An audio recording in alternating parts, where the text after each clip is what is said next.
Interesting tournament from our standpoint. I thought we got off to a solid start in the tournament, especially with Hugo Menendez playing well, but we stumbled a little bit toward the end of the round, but still fourth place after round one. I thought, we need a little better start than that. Round two kind of bit us a little bit, but we were hanging in there pretty good. But round three, under perhaps some of the toughest conditions I've seen in collegiate golf, and when you put tough conditions on that golf course, wow, you've got a battle. And I thought we battled it. Some people battled it better than others, and others maybe succumbed to the weather and all the other factors. Overall, Nick Grubnich, an outstanding tournament. Nick has been struggling of late. I've been working on Nick's swing in some positions, and we've been working on him mentally, and he really had an outstanding event. Tied for seventh in that field. Wow, no question his best tournament of the year. And he's got 1 year left. Hopefully that carries over to next year, because he could be a big part of this program next year. And we know he has it in him. Hugo Menendez, hadn't seen that much action of late, but his attitude during that tournament was as good as I've ever seen a player's attitude. He fought hard. He was brave. He was fearless on the golf course. He had counted 3 of 4 rounds for us, and I think finished right around 30th, which was a big boost. David Mill's been struggling mentally, and we tried to work with him, and had a sports psychologist work with him, and he just hard to get him out of his own way. There was moments of real brilliance and moments of not so brilliant play from David, and for us to be competitive in that tournament, we really needed him to come through in a big way.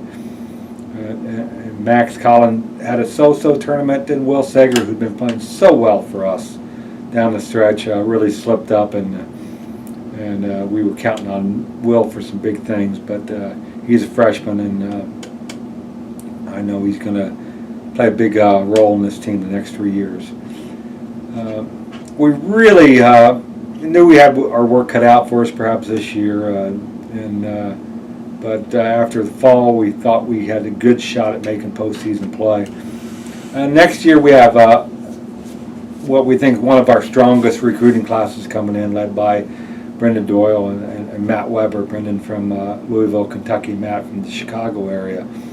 We also have Christian Fairbanks from Columbus, who was our first signee, Jacob Brown from Indianapolis, who has had a tremendous last 12 months, and then Jack Sparrow from Floyd Central, Floyd Knobs area. Those 5 players we're going to build our program around, and with the 3 freshmen who will now be sophomores, that's a large number of people on the roster. It's going to be 10 or 11, and we know we're going to build our program on those players. We think that a number of those players could come in here right away and contribute and play, and I truthfully think that a couple of them are going to be very hard to keep out of the lineup.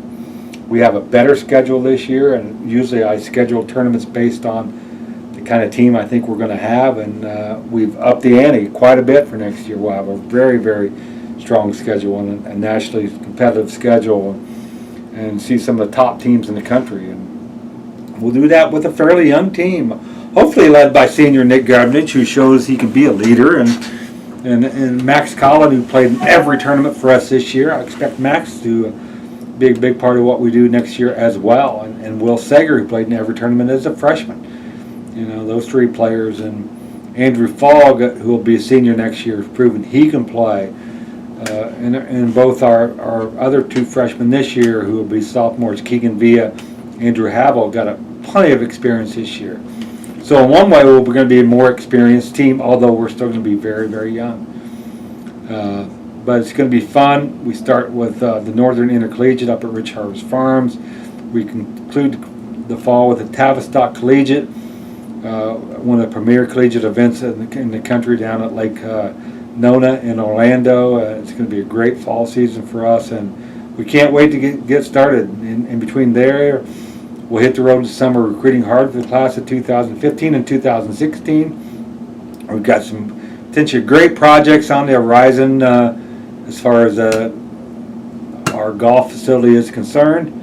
We're going to do a lot of work from that end, and we're going to get ready to be very competitive next year in the Big Ten and nationally.